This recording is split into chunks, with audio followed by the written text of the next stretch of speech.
For the last 100 days, I've been learning how to draw anime. More specifically, I've been learning how to draw manga, and I'll explain what the difference is at the end of the video. But for now, I just wanted to show you my progress. This will be a great chance to test out this camera's autofocus feature. So this is where I started, going from drawing more realistic faces to reducing the amount of detail that you might find on a face into basically the essentials, or what you might see in a manga drawing. I looked at all sides of the head, got to do some fun with shading and some with different angles.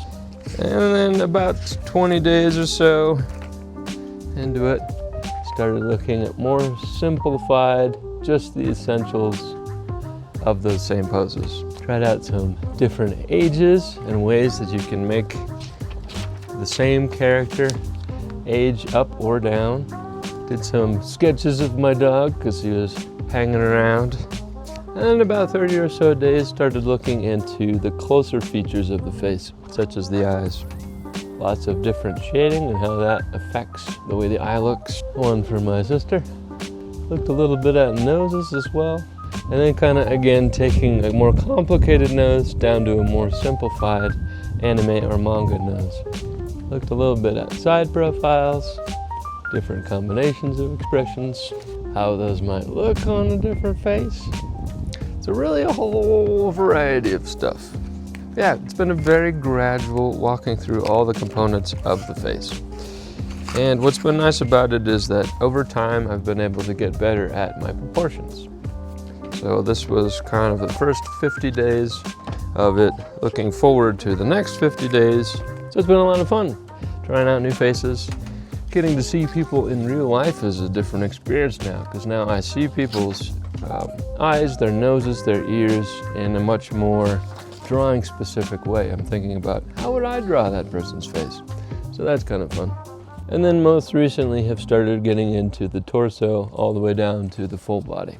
And then very, very recently, with the addition of the iPad, which I reviewed in an earlier video, been starting to experiment with color in pictures. So not only having all the proportions in the figure, but also being able to add a little bit of color to the pictures. So that'll do it for the 100-day update. If you're taking off now, don't forget to like and subscribe before you go. But if you are sticking around, I wanted to go over briefly what's the difference between manga and anime. So I brought a manga here just as an example. This is one of my favorite ones, Spy Family. It's essentially a comic book. In the US, animated shows usually are created through a script and occasionally a few pictures of what the characters might look like. But in Japan, it's pretty common to convert a manga into an anime. Occasionally, they will create anime out of, say, a novel. Now, they haven't made an anime out of this novel in particular, but it's a good book if you get the chance.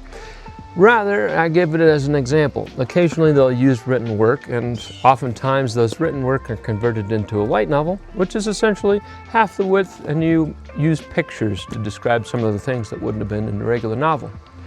After that, you might convert it into a manga, or you might go from manga to anime. In the US, we do have a few examples of that. One is the many superhero television shows and films which have been converted from comic books. Another is, say, all the Peanuts TV shows, all the ones that were based off of Charles Schulz's works, or any of the various cartoon comic books that you can think of.